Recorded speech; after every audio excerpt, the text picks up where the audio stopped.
Good evening friends. Study with Lalit गुरु में आपका स्वागत है।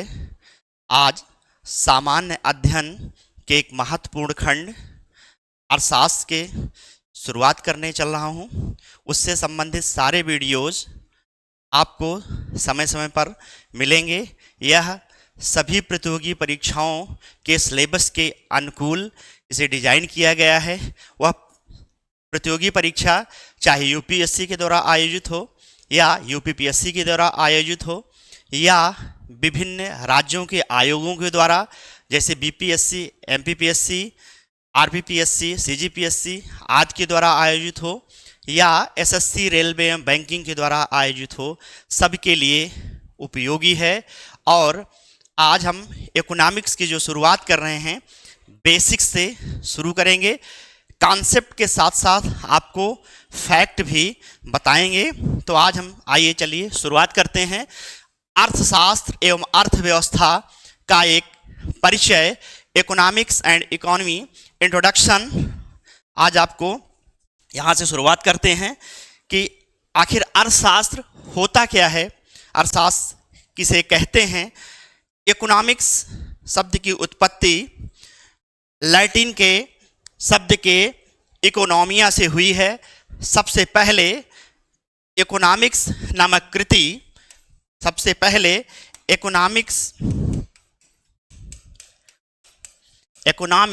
नामक कृति अरस्तु ने लिखा और अरस्तु ने इसका अर्थ होम मैनेजमेंट के रूप में परिभाषित किया या गृह प्रबंधन के रूप में परिभाषित किया।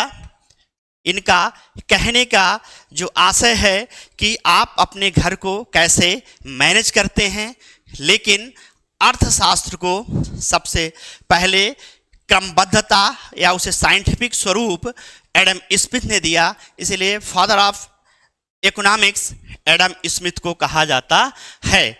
अब आपको ये बताएंगे कि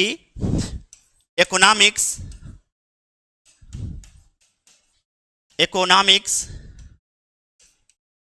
की विषय वस्तु क्या है या थीम क्या है।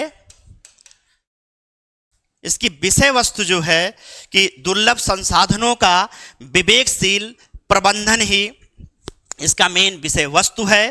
कहने का आशय अर्थशास्त्र में यह अध्ययन किया जाता है कि दुर्लभ संसाधनों का किस प्रकार से उपयोग किया जाए ताकि व्यस्त स्तर से लेकर समस्त स्तर तक मैक्सिमम लोगों को संतुष्टि की प्राप्ति हो। मीन्स अर्थशास्त्र वह विषय है जिसके अंतर्गत व्यक्ति, समाज और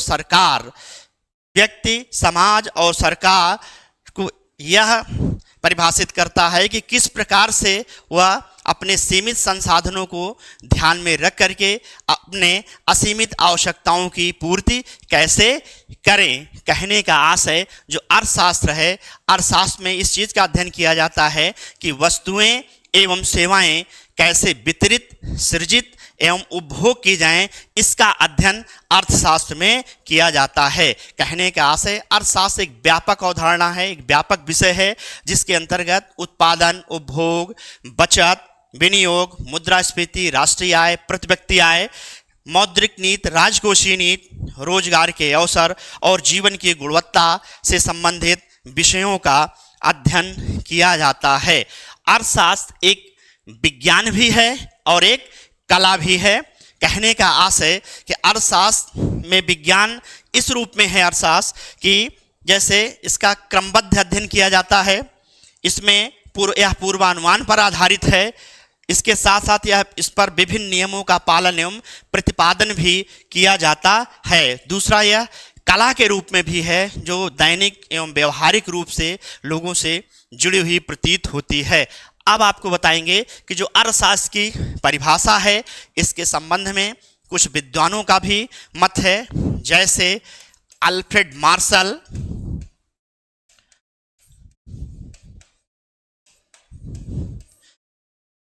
मार्शल ने यह कहा कि अर्थशास्त्र में मानव के व्यवहार का अध्ययन किया जाता है। इनकी जो प्रसिद्ध पुस्तक है वह प्रिंसिपल ऑफ इकोनॉमिक्स है। इनकी प्रसिद्ध पुस्तक principle of economics, principle of economics है। इसके साथ साथ एडम स्मिथ ने अर्थशास्त्र को धन का विज्ञान कहा है। इसका जिक्र इन्होंने अपनी कृति वेल्थ ऑफ नेशन में 1776 में किया।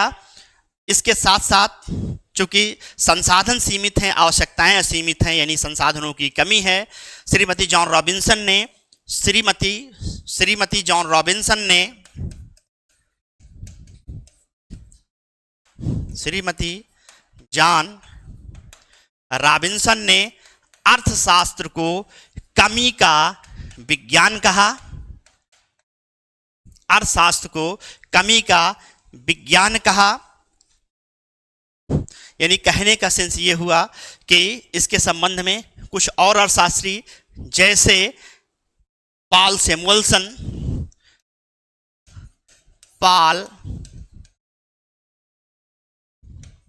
सैमुअल्सन ये 1970 के नोबेल प्राइज विजेता हैं। पॉल सैमुअल्सन ने ये कहा कि अर्थशास्त्र कला समूह में प्राचीनतम, विज्ञान समूह में नवीनतम और सभी सामाजिक विज्ञानों की रानी कहा पॉल सैमुअल्सन ने अर्थशास्त्र को। कुल मिलाकर जो अर्थशास्त्र है, अर्थशास्त्र में सिद्धांत और नियम का वर्णन है, लेकिन जब इकोनॉमी के बारे में आपको भी बताएंगे तो इकोनॉमी एक तरह से, अर्थशास्त्र अगर सिद्धांत है तो इकोनॉमी एक अभ्यास है। अब आपको हम आगे जो चीज़ें बताएंगे उसमें कि अर्थशास्त्र के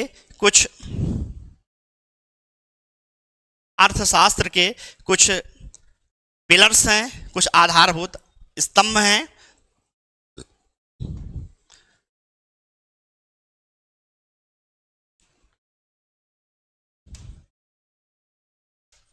आधारभूत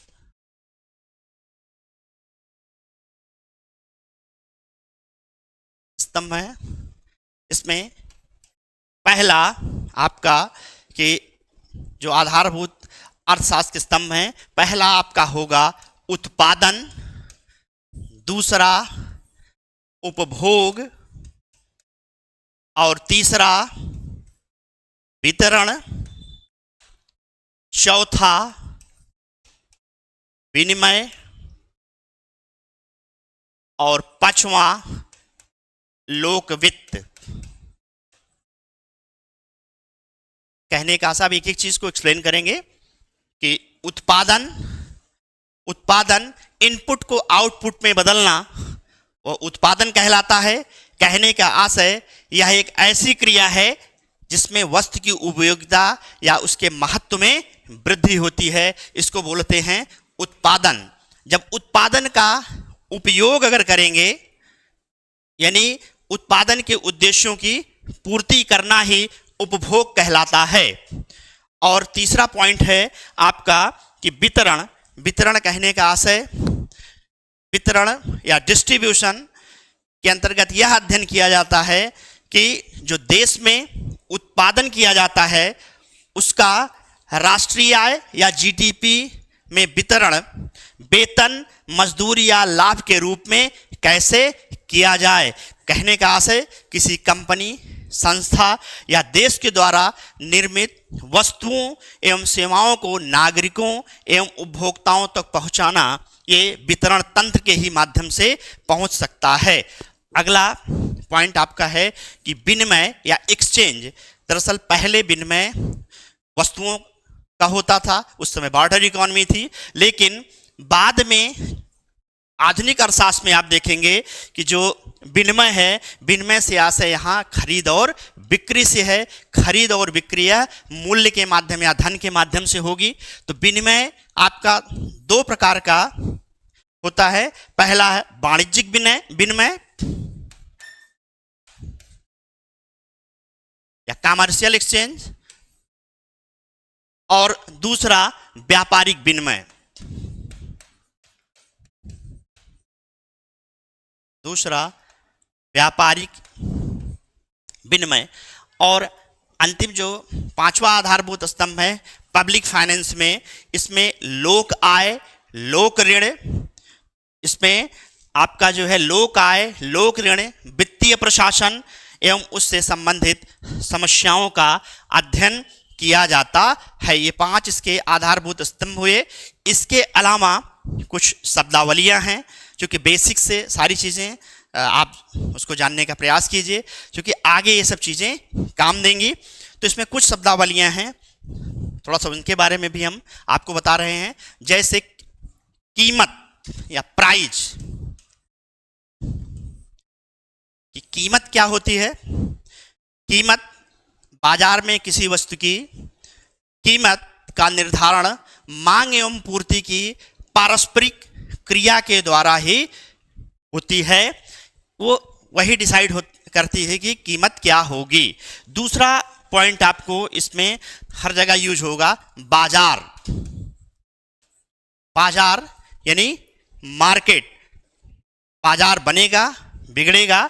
बाजार से आशय उस समस्त क्षेत्र से है जिसमें वस्तुओं की खरीद एवं बिक्री हेतु क्रेता और विक्रेता दोनों एक दूसरे के संपर्क में रहते हैं। इस दृष्टि से वस्तु का स्थानीय, क्षेत्रीय एवं अंतर्राष्ट्रीय बाजार होता है। कहने का आशय, लोग सारी ट्रेडिंग या जो कुछ भी बिजनेस करते हैं वो बाजार के ही माध्यम से करते हैं। तीसरा इसमें एक और कंपोनेंट है या शब्दावली है, वस्तु या गुड्स। वस्तु से आशय ऐसी वस्तु जिसका उत्पादन विक्रय हेतु हो। ऐसी वस्तु जिसका उत्पादन विक्रय हेतु हो। जैसे सब्जी का उत्पादन अगर कंज्यूम करने के लिए, आप स्वयं खाने के लिए अगर कर रहे हैं, वो आपका जो है वस्तु नहीं होगी। दूध का उत्पादन, जैसे दूध अगर आप स्वयं यूज कर रहे हैं तो वह कोई वस्तु नहीं है जब तक उसकी बिक्री नहीं करेंगे। यानी कि जब ऐसी वस्तु जिसका उत्पादन विक्रय हेतु किया जाए वह वस्तु कहलाती है। अगला पॉइंट आपको इसमें बताएंगे कि मांग या डिमांड। मांग क्या होती है? किसी वस्तु की वह मात्रा जिसे खरीदार या क्रेता एक विशेष समय में, पर्टिकुलर टाइम में, पर्टिकुलर कीमत पर क्रय करने को तैयार हो, वह कहलाएगा डिमांड। और अगला पॉइंट पूर्ति। पूर्ति से आशय किसी वस्तु की वह मात्रा जिसे विक्रेता एक पर्टिकुलर टाइम में, पर्टिकुलर कीमत पर विक्रय को तैयार हो, यानी बेचने को तैयार हो। यहाँ कहने का जो आशय है कि मांग जो है क्रेता खरीदने के लिए तैयार हो और पूर्ति विक्रेता बेचने को तैयार हो। अब यहाँ से चीजें समझ में आ रही हैं। अर्थशास्त्र, ब्रांचेज ऑफ इकोनॉमिक्स या क्लासिफिकेशन ऑफ इकोनॉमिक्स।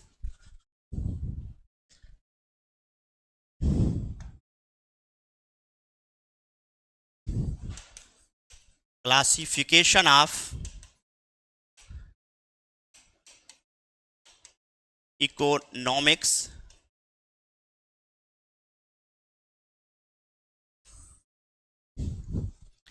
यह 2 प्रकार की होती हैं।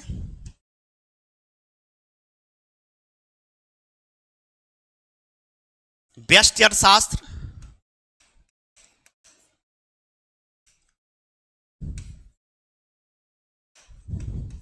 या माइक्रो इकोनॉमिक्स,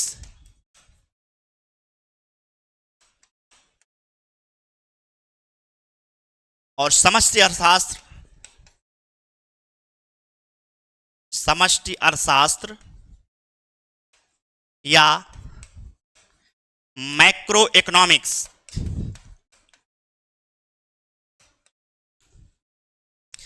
एक एक चीजों को क्लियर करता हूं। जो व्यष्टि अर्थशास्त्र है, एक एक चीज क्लियर करता हूं। व्यष्टि अर्थशास्त्र, इसके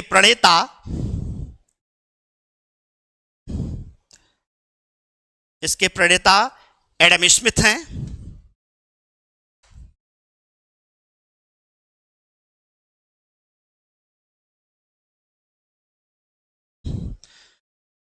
व्यष्टि अर्थशास्त्र में हम जो अध्ययन करेंगे कि एक इकोनॉमिक यूनिट्स का हम अध्ययन व्यष्टि अर्थशास्त्र में करते हैं।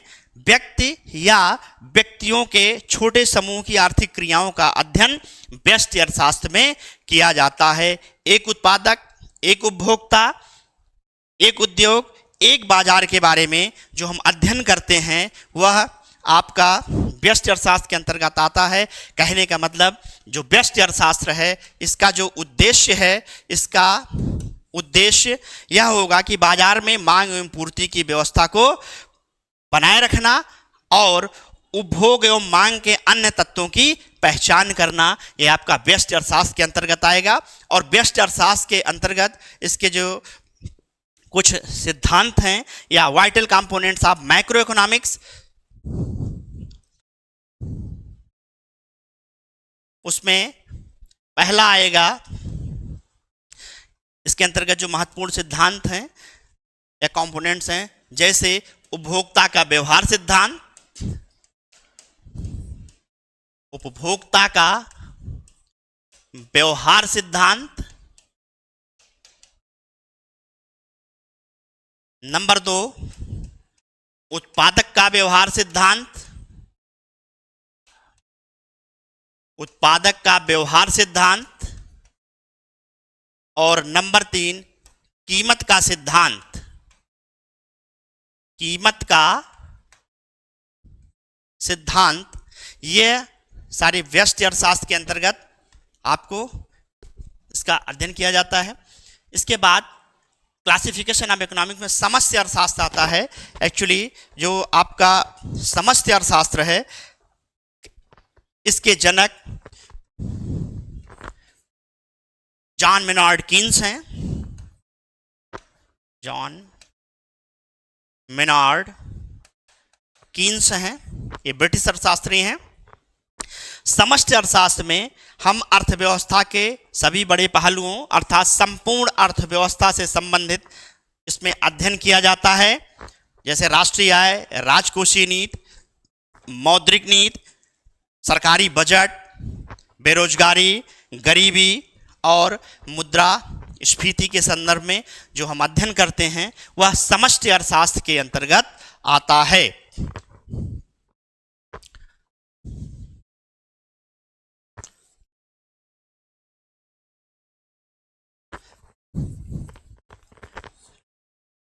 No.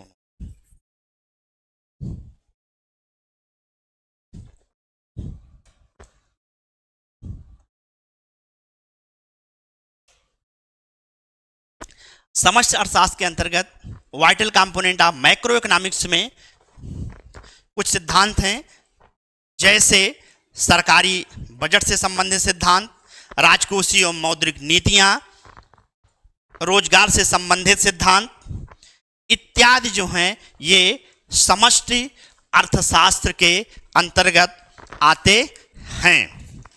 और इसके बाद अब आपको यह क्लियर, ये इकोनॉमिक्स के बारे में हुआ। अब आपको हम कुछ चीजें क्लियर करेंगे कि इकोनॉमी क्या होती है।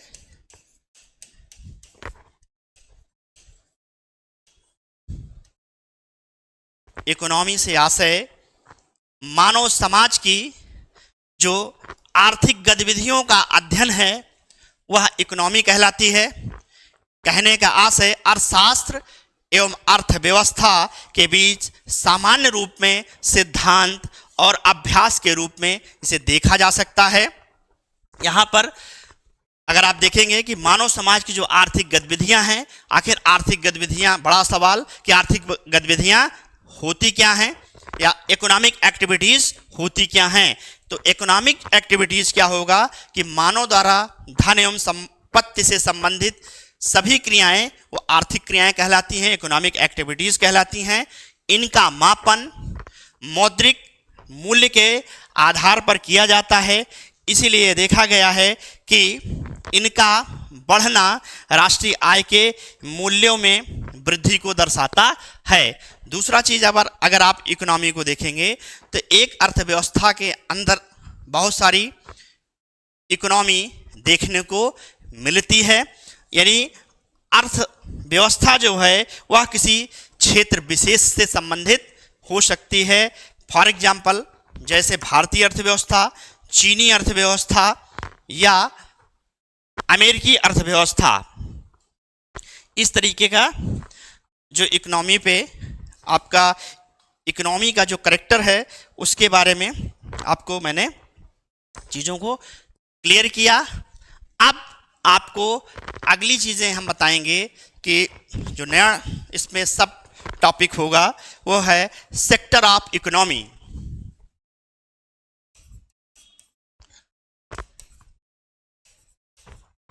सेक्टर ऑफ इकोनॉमी यानी ये जो प्रैक्टिकली आप जो कुछ करेंगे, अर्थशास्त्र के जो सिद्धांत हैं उनको व्यवहारिक रूप में वो आपका इकोनॉमी होगा। अब सेक्टर ऑफ इकोनॉमी के बारे में आपको अब हम क्लियर करेंगे कि सेक्टर ऑफ इकोनॉमी क्या होता है। तो सेक्टर ऑफ इकोनॉमी में देखेंगे पहला वो है प्राथमिक क्षेत्र। प्राथमिक क्षेत्र या प्राइमरी सेक्टर। प्राइमरी सेक्टर, इस प्राथमिक क्षेत्र या प्राइमरी सेक्टर में आप देखेंगे जो प्राथमिक क्षेत्र है कि प्रकृति से जो मिले यानी कि नेचर जो हमें प्रोवाइड करे वह प्राथमिक क्षेत्र के अंतर्गत आएगा। जैसे दूध, गेहूं, मछली, कोयला या और सारी चीज़ें, यानी कि सीधा जो हमें नेचर प्रोवाइड कर रहा है यानी हम प्रकृति पर निर्भर हैं, वह आपका प्राइमरी सेक्टर में आएगा। यानी कि पूर्णतः हम पर्यावरण पर निर्भर हैं। इससे संबंधित जो भी प्राइमरी सेक्टर में से संबंधित जो भी इसमें श्रम लगे होते हैं उस श्रम की प्रकृति को रेड कॉलर जॉब कहा जाता है।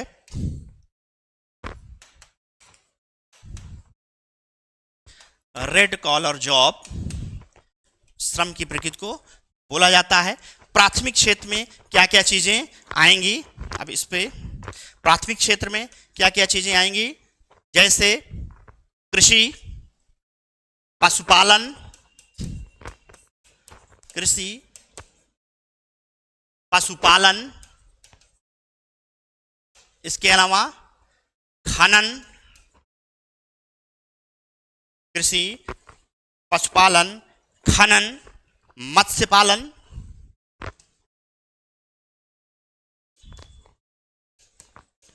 मत्स्य पालन एक्सेट्राज, यानी जो नेचर हमें प्रोवाइड कर रहा है। अर्थात प्राथमिक क्षेत्र वह होता है जो द्वितीयक क्षेत्र के लिए रॉ मटेरियल की उपलब्धता को सुनिश्चित करता है। जैसे गेहूं, ये प्राथमिक क्षेत्र में आएगा, लेकिन गेहूं से हम जब ब्रेड बनाएंगे तो वह द्वितीयक क्षेत्र में होगा। कपास, कपास आपका चूंकि नेचर से जो उपलब्ध हो रहा है, कपास से हम जब कपड़ा बनाएंगे यानी मैन्युफैक्चर करेंगे तो वह द्वितीयक क्षेत्र में आएगा। अब सेकेंड आपका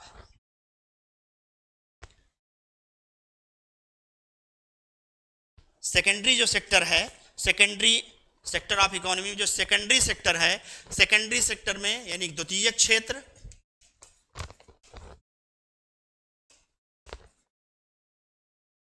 द्वितीयक क्षेत्र, इस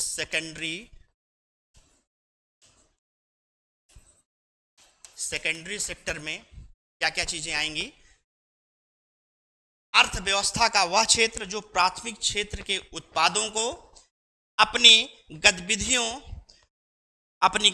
के लिए वह कच्चे माल के रूप में प्रयोग करता हो, वह द्वितीयक क्षेत्र में शामिल होगा। जैसे मैंने उदाहरण दिया कि कपास प्राथमिक क्षेत्र का है, लेकिन कपास से कपड़ा का बनना ये द्वितीयक क्षेत्र में आएगा। गेहूं से ब्रेड का बनना द्वितीयक क्षेत्र में आएगा। यानी कि जो उपलब्ध प्राकृतिक संसाधन हैं उनको द्वितीयक क्षेत्र में मूल्यवान बना दिया जाता है। इसको औद्योगिक क्षेत्र भी कहते हैं।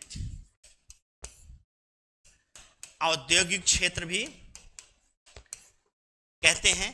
द्वितीयक क्षेत्र में क्या क्या चीजें शामिल होंगी, द्वितीयक क्षेत्र में आपको क्या क्या चीजें शामिल होंगी, जैसे निर्माण, यानी कि कंस्ट्रक्शन, विनिर्माण, मैन्युफैक्चरिंग, विनिर्माण, मैन्युफैक्चरिंग, प्रसंस्करण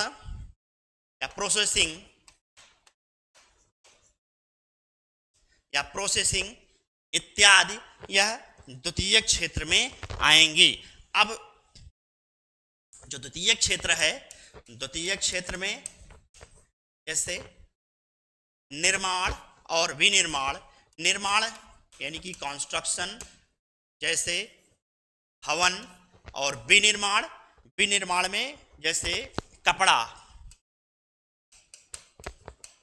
विनिर्माण में जैसे आपका कपड़ा। तो जो कंस्ट्रक्शन होता है इसमें एक खुले आसमान के नीचे और ये बंद एक कमरे में व्यवस्थित तरीके से। विनिर्माण में दोनों में अंतर देखिए, जो विनिर्माण में हाई टेक्नोलॉजी का प्रयोग होगा, हाई प्रोडक्टिविटी होगी, हाई प्रोडक्टिविटी लेबर इंटेंसिव का प्रयोग ना करके कैपिटल इंटेंसिव का प्रयोग किया जाता है। और यहाँ पर निर्माण में इसमें क्या होता है, कॉन्ट्रैक्ट बेस पर काम किया जाता है और यहाँ परमानेंट एम्प्लॉयमेंट होता है। निर्माण में अगर कंस्ट्रक्शन में देखेंगे तो इसमें लेबर इंटेंसिव का प्रयोग किया जाता है, लो प्रोडक्टिविटी होती है। ये सारी चीज़ें जो हैं आपकी द्वितीयक क्षेत्र में आएंगी। इसके साथ साथ द्वितीयक क्षेत्र में 8 जो आधारभूत उद्योग हैं जिनको कोर इंडस्ट्री कहा जाता है, कोर इंडस्ट्री भी द्वितीयक क्षेत्र में आता है। जैसे अगर आप उसमें देखेंगे कि कोर इंडस्ट्री में क्या क्या चीज़ें,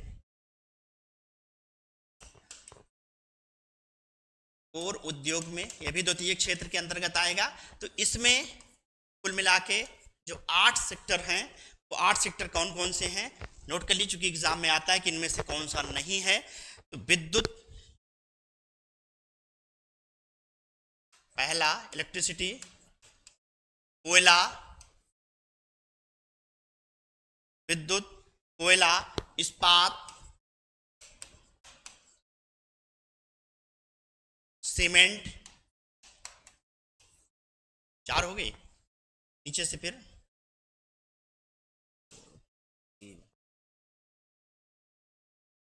और 5वें नंबर पे फर्टिलाइजर,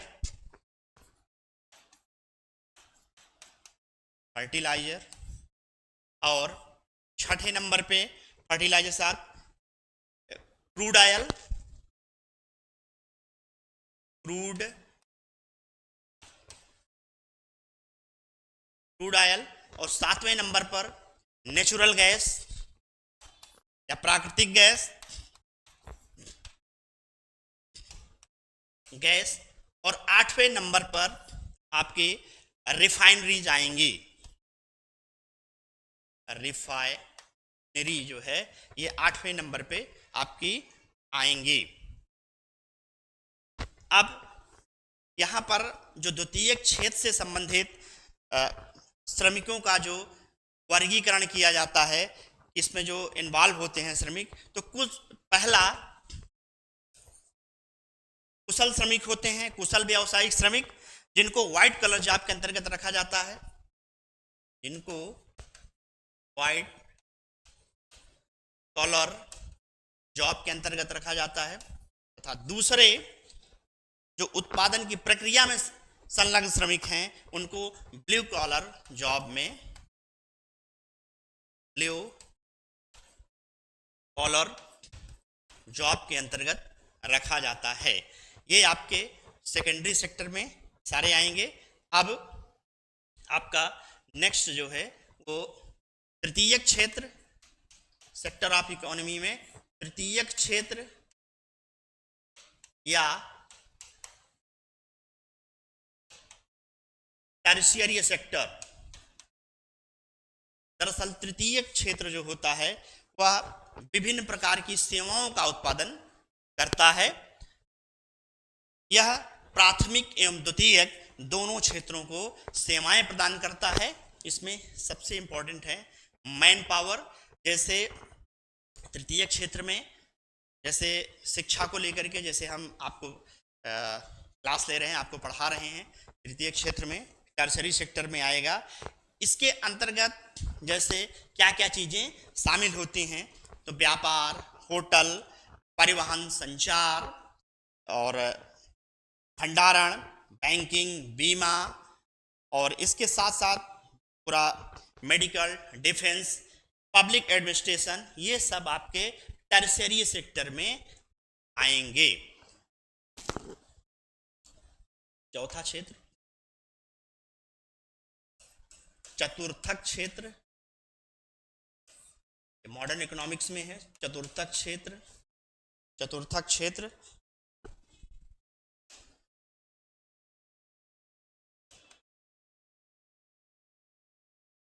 चतुर्थक क्षेत्र या इसको बोलते हैं क्वाटरनरी सेक्टर। क्वाटरनरी सेक्टर चतुर्थक क्षेत्र दरअसल यह तृतीयक क्षेत्र का ही उन्नत रूप है और यह ज्ञान से संबंधित सेवाएं उपलब्ध कराता है। तो चतुर्थक क्षेत्र में इस क्षेत्र से संबंधित जो भी गतिविधियां हैं वो रिसर्च और डेवलपमेंट पर केंद्रित होती हैं। सारी आईटी सेक्टर्स के जो भी वर्क हैं, दरअसल आजकल क्या है, इंफॉर्मेशन से संबंधित सेवाओं की बड़ी डिमांड है। तो जो फोर्थ सेक्टर है या चतुर्थक क्षेत्र, इसमें आपका पूरा आईटी सेक्टर आएगा।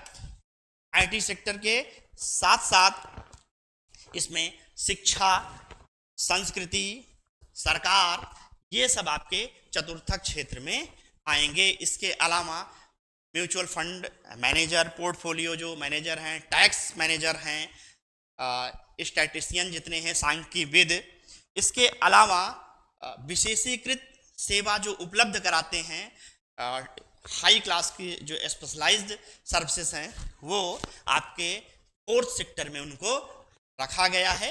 और पांचवें नंबर पर आपके जो पंचक क्षेत्र हैं, पंचक क्षेत्र में पंचक क्षेत्र जिसको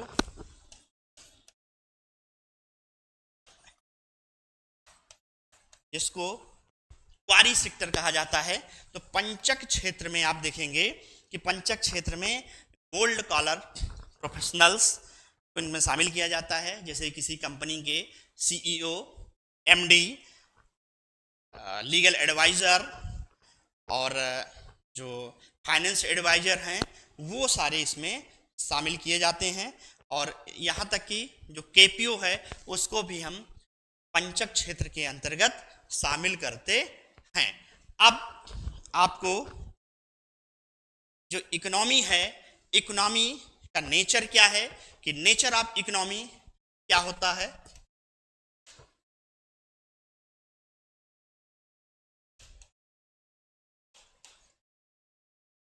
दरअसल आपको बेसिक्स से सारी चीजें क्लियर कर रहे हैं। तो जो नेचर ऑफ इकोनॉमिक्स है, नेचर ऑफ इकोनॉमिक्स दरअसल अर्थव्यवस्था का जो वर्गीकरण है उसका कोई निश्चित पैमाना नहीं है। विशेष करके जो अर्थव्यवस्थाओं का वर्गीकरण किया गया है उसके लिए विभिन्न अर्थव्यवस्थाओं के लिए विभिन्न मानदंड को अपनाया गया है। उस आधार पर हम अर्थव्यवस्था को निम्न भागों में बांट रहे हैं। नंबर एक, उसमें जैसे कि राज्य सरकार की जो भूमिका है, कि राज्य का कितना रोल है, सरकार की कितना रोल है। पहला जो है नेचर ऑफ जो इकोनॉमी है, इसका जो क्लासिफिकेशन कर रहे हैं उसमें राज्यों एवं सरकारों की भूमिका के आधार पर, इसमें राज्य सरकार की क्या क्या भूमिका है। इसमें नंबर एक, पूंजीवादी अर्थव्यवस्था, कैपिटलिस्ट इकॉनमी, पूंजीवादी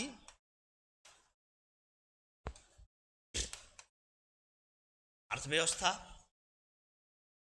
बी, समाजवादी अर्थव्यवस्था, समाजवादी अर्थव्यवस्था। और सी, मिश्रित अर्थव्यवस्था या मिक्स्ड इकोनॉमी, मिश्रित अर्थव्यवस्था। मिश्रित अर्थव्यवस्था, इसके जनक कौन हैं? J.M. कीन्स साहब हैं, जॉन मेनॉर्ड कीन्स हैं।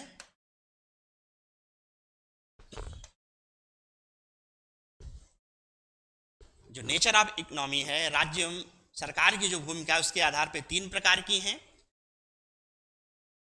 और इसमें नेचर ऑफ इकोनॉमी में आप दूसरे नंबर पर देखेंगे, इसमें फर्स्ट दूसरे नंबर पर देखेंगे कि विकास की विभिन्न अवस्थाओं के आधार पर जो इकोनॉमी का विभाजन हुआ है, विकास की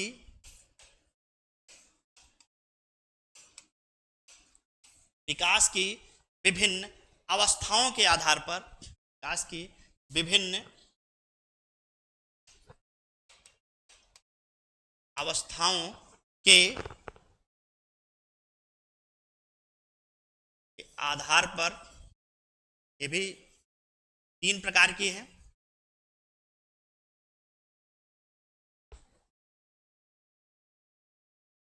ए,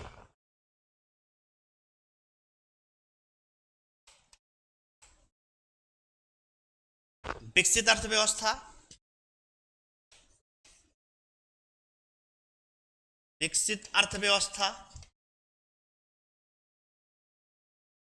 बी, विकासशील अर्थव्यवस्था,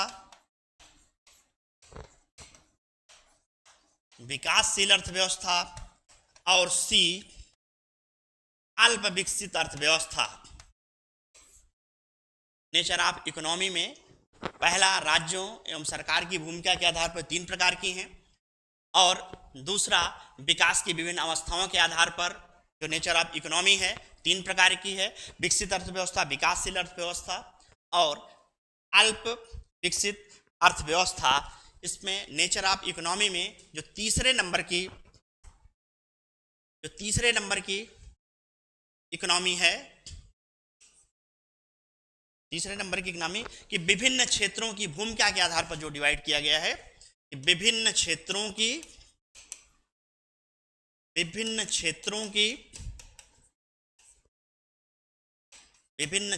की भूमिका के आधार पर नेचर ऑफ जो इकोनॉमी के बारे में बताया गया है, उसमें पहला नंबर ए,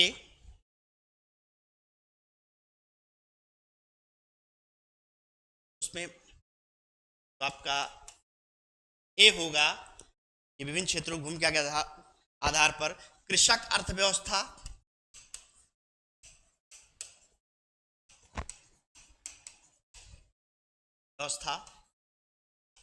बी, औद्योगिक अर्थव्यवस्था,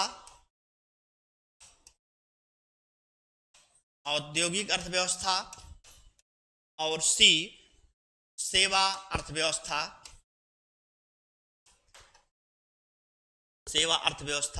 ये आप नेचर ऑफ इकोनॉमी में देखेंगे तो विभिन्न क्षेत्रों की भूमिका के आधार पर 3 अर्थव्यवस्थाओं के बारे में बताया गया।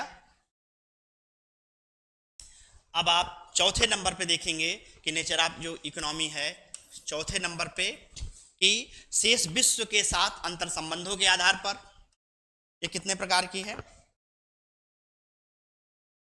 शेष विश्व के साथ जो अंतर संबंध हैं, अंतर संबंधों के आधार पर अर्थव्यवस्थाएं कितनी प्रकार की होती हैं, उसमें ए, खुली अर्थव्यवस्था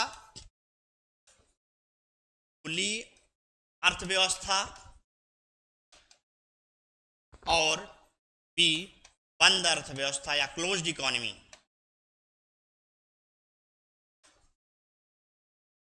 ठीक, 4 और 5वें नंबर पे आप देखेंगे नेचर ऑफ इकोनॉमी नियोजन के आधार पर। जो 5वां नंबर है, 5वां नंबर नेचर ऑफ जो इकोनॉमी है वो नियोजन के आधार पर है, तो नियोजन के आधार पर ये ए, अगर आप देखेंगे तो योजनाबद्ध अर्थव्यवस्था और गैर योजनाबद्ध अर्थव्यवस्था। ए आपका योजनाबद्ध अर्थव्यवस्था, योजनाबद्ध अर्थव्यवस्था, और बी गैर योजनाबद्ध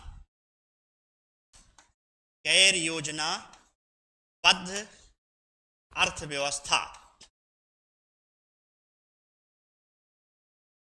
ठीक है, ये 5 प्रकार की। और छठवें और अंतिम जो इसका नेचर ऑफ इकोनॉमी है, छठा और अंतिम आपका नेचर ऑफ इकोनॉमी में वो होगा निर्भरता के आधार पर। निर्भरता के आधार पर नेचर ऑफ इकोनॉमी है, वह 3 प्रकार की होगी। 3 प्रकार की होगी। अंतिम जो निर्भरता के आधार पर है,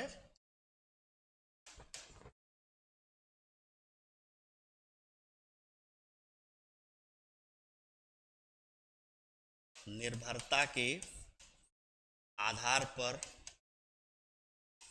पर जो नेचर ऑफ इकोनॉमी है, ये 3 प्रकार की। ए आत्मनिर्भर अर्थव्यवस्था, आत्मनिर्भर अर्थव्यवस्था, और दूसरे नंबर की आश्रित अर्थव्यवस्था, आश्रित अर्थव्यवस्था, और तीसरे नंबर की जो सी है वो परस्पर निर्भर अर्थव्यवस्था,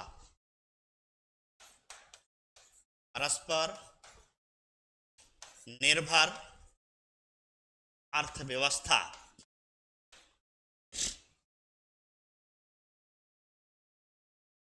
इसके इतर आपको चक्रीय अर्थव्यवस्था के बारे में बताएंगे कि चक्रीय अर्थव्यवस्था क्या होती है।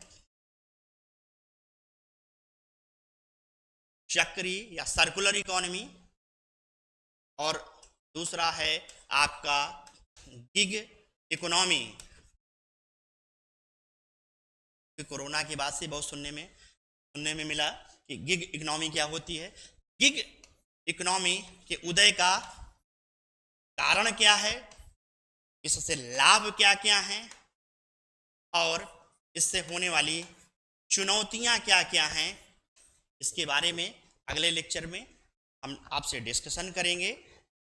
अगली चीज, इकोनॉमिक्स से संबंधित सारी चीज़ें जैसे चैप्टर्स क्लोज होंगे, उसके बाद आपको विभिन्न प्रतियोगी जो परीक्षाएं हैं, विभिन्न प्रतियोगी परीक्षाओं में जो सारे क्वेश्चंस आए हैं, उन क्वेश्चनों के बारे में हम ढंग से डिस्कशन करेंगे। उस पर उसको पूरा उसका सॉल्यूशन आपके सामने क्लियर करेंगे और चीज़ों को समझाते हुए फिर आगे बढ़ेंगे।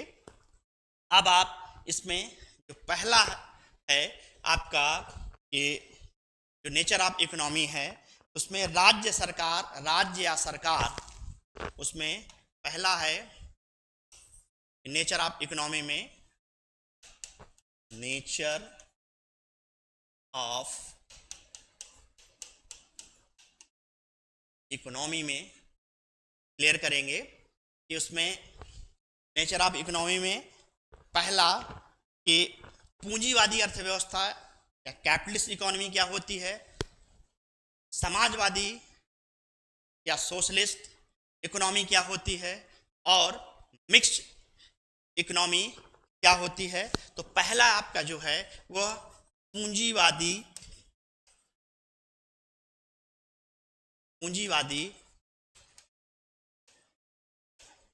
अर्थव्यवस्था। यह पूंजीवादी जो अर्थव्यवस्था है, जिस अर्थव्यवस्था में उत्पादन के साधनों पर निजी स्वामित्व हो, वस्तुओं एवं सेवाओं को उत्पादन निजी लाभ के लिए हो, वह अर्थव्यवस्था पूंजीवादी अर्थव्यवस्था कहलाती है। यहाँ पर कहने का सेंस ये है कि जैसे आपने प्राइवेट हॉस्पिटल खोला, खुद की अपनी फैक्ट्री हो, यहाँ सब कुछ बाजार की शक्तियाँ, मांग एवं पूर्ति ही डिसाइड करेगी कि किसी वस्तु की अगर मांग में वृद्धि हो रही है, सीधी सी बात है, अगर उसकी सप्लाई कम है तो उसकी प्राइस बढ़ जाएगी। इसके इनवर्स भी है कि अगर किसी चीज़ की मांग नहीं हो रही, सप्लाई बहुत ज़्यादा है, तो उसकी प्राइस डाउन हो जाएगी। ये पूंजीवादी अर्थव्यवस्था का सबसे बड़ा पोषक अगर आप देखेंगे तो यूएसए है, सिंगापुर है, सिंगापुर, इसके साथ आपका जापान है, बहुत सारे जो यूरोपियन कंट्री हैं, ये सब कैपिटलिस्ट इकोनॉमी में आएंगे। दरअसल एक तरह से जो कैपिटलिस्ट इकोनॉमी है या पूंजीवादी अर्थव्यवस्था, इसके जो जनक हैं वो एडम स्मिथ को ही कहा जाता है कि यहाँ पर इसका जो करेक्टर है ये कहा जाता है कि निजी लाभ के लिए ही कार्य करते हैं। यहाँ पर सरकार का कोई हस्तक्षेप नहीं होता। लेजिस फेयर एक फ्रेंच वर्ड है, उसका प्रयोग किया जाता है कि सरकार का कोई हस्तक्षेप ना हो और हर कुछ जो कुछ किसी चीज का उत्पादन वस्तु एवं सेवा का किया जाए वो लाभ के ही उद्देश्य से किया जाए। यहाँ जो कुछ भी है वह निजी क्षेत्र का ही बोलबाला है। दूसरी चीज, अब दूसरे नंबर पे आएंगे, आप देखेंगे इसमें राज्य एवं सरकार की भूमिका के आधार पर जो नेचर ऑफ इकोनॉमी मैंने बताया, उसमें दूसरा कि समाजवादी या सोशलिस्ट इकोनॉमी क्या होती है। तो समाजवादी अर्थव्यवस्था का सबसे पहले जिक्र कार्ल मार्क्स ने किया। यहां पर क्या है कि मांग, पूर्ति, कीमत, उत्पादन, हर चीज को डिसाइड सरकार करेगी कि आपको इस पेन का उत्पादन करना है, कितना करना है, किस कीमत पर करना है। यह समाजवादी सरकार में, समाजवादी अर्थव्यवस्था में सरकार डिसाइड करेगी। यहां पर सबसे इंपॉर्टेंट चीज जो है कि केंद्रीकृत व्यवस्था, एक तरह से देखा जाए केंद्रीय नियोजित अर्थव्यवस्था भी इसे कहते हैं, कि सरकार का ही बोलबाला इसमें रहता है। ये जो आपकी समाजवादी अर्थव्यवस्था है, आप अगर आज के समय में देखेंगे तो इसके दो रूप देखने को मिलते हैं। तो समाजवादी अर्थव्यवस्था है, समाजवादी अर्थव्यवस्था, इसके दो रूप देखने को मिलते हैं। एक समाजवादी अर्थव्यवस्था है, एक समाजवादी अर्थव्यवस्था है, और दूसरा साम्यवादी अर्थव्यवस्था है। साम्यवादी अर्थव्यवस्था है। तो आपकी जो समाजवादी अर्थव्यवस्था है, समाजवादी अर्थव्यवस्था के अंतर्गत सभी नागरिकों को वस्तुओं एवं सेवाओं का समान वितरण किया जाता है। ये आपका समाजवादी सामाजिक अर्थव्यवस्था होगी कि यहाँ पर क्या है कि सभी नागरिकों में कोई भेदभाव नहीं किया जाता। और दूसरी जो है वो साम्यवादी अर्थव्यवस्था है। तो साम्यवादी अर्थव्यवस्था में इसमें क्या होता है कि प्रत्येक व्यक्ति से उसकी क्षमता के अनुसार कार्य किया जाता है और उसकी आवश्यकता अनुसार वस्तुओं को उपलब्ध कराया जाता है। ठीक है, ये आपकी साम्यवादी अर्थव्यवस्था होगी। जैसे आज के समय में आप ये कह सकते हैं कि जैसे उत्तर कोरिया की जो सरकार है, उत्तर कोरिया, ये साम्यवादी सरकार में आएगी, क्योंकि रसिया पहले साम्यवादी अर्थव्यवस्था के रूप में थी, लेकिन बाद में उसमें काफ़ी चेंजेस आए, समाजवादी अर्थव्यवस्था, और आज के समय में तो वो पूंजीवादी अर्थव्यवस्था की ओर उन्मुख है। और थर्ड जो है राज्य और सरकार की भूमिका के आधार पर मैंने जो बताया था, वो है आपकी मिश्रित अर्थव्यवस्था। मिश्रित अर्थव्यवस्था ये इंपॉर्टेंट अर्थव्यवस्था है। इसमें सार्वजनिक एवं निजी क्षेत्र दोनों का सह अस्तित्व पाया जाता है। इसमें जितनी भूमिका सरकार की होगी, लगभग उतनी ही भूमिका निजी क्षेत्र यानी कि मार्केट की भी भूमिका होगी, लेकिन एक रेगुलेटरी बॉडी होगी। इसका सबसे बड़ा उदाहरण जो है वो है इंडिया। इंडिया की जो इकोनॉमी है वो मिक्स इकोनॉमी है। दरअसल इसके पीछे का जो सबसे बड़ा रीजन है, क्योंकि इसमें व्यक्तिगत स्वतंत्रता तो होती है, इसके साथ साथ कुछ सीमित आप पर प्रतिबंध भी होते हैं, स्वच्छंदता नहीं होती है। इसमें सरकार और निजी क्षेत्र दोनों मिल करके मिश्रित अर्थव्यवस्था में काम करते हैं। मिश्रित अर्थव्यवस्था के एक तरह से इसको शुरू करने का श्रेय जेएम कीन्स को जाता है।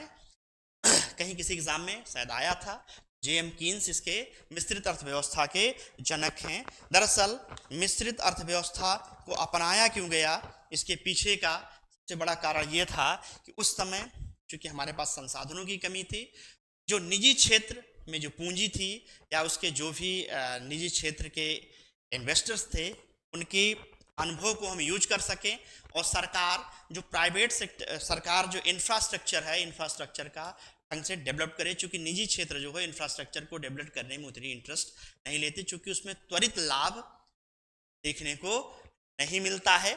ये आपका जो है नेचर ऑफ इकोनॉमी में मैंने आपको बताया कि राज्य एवं सरकार की भूमिका के आधार पर इसको 3 भागों में बांटा गया था। एक पूंजीवादी अर्थव्यवस्था, दूसरी समाजवादी अर्थव्यवस्था, और तीसरी मिश्रित अर्थव्यवस्था। अब नेक्स्ट जो है आपका जो नेक्स्ट विभाजन हुआ है उसके बारे में कि विकास की विभिन्न अवस्थाओं के आधार पर जो इकोनॉमी का जो नेचर है उस पर हम डिस्कशन नेक्स्ट लेक्चर पर करेंगे। और इससे संबंधित जो भी प्रश्न होंगे वो जैसे ही क्लास खत्म होगा, ये पूरा लेक्चर जब वाइंड अप होगा तो उसके बाद उस पर हम विभिन्न प्रतियोगी परीक्षा में आए हुए प्रश्नों को हम जरूर सॉल्व करेंगे। प्रिलिमिनरी बेस्ड जो भी क्वेश्चन आए हुए हैं उसको हम सॉल्व करेंगे। बहुत बहुत धन्यवाद। Thank you.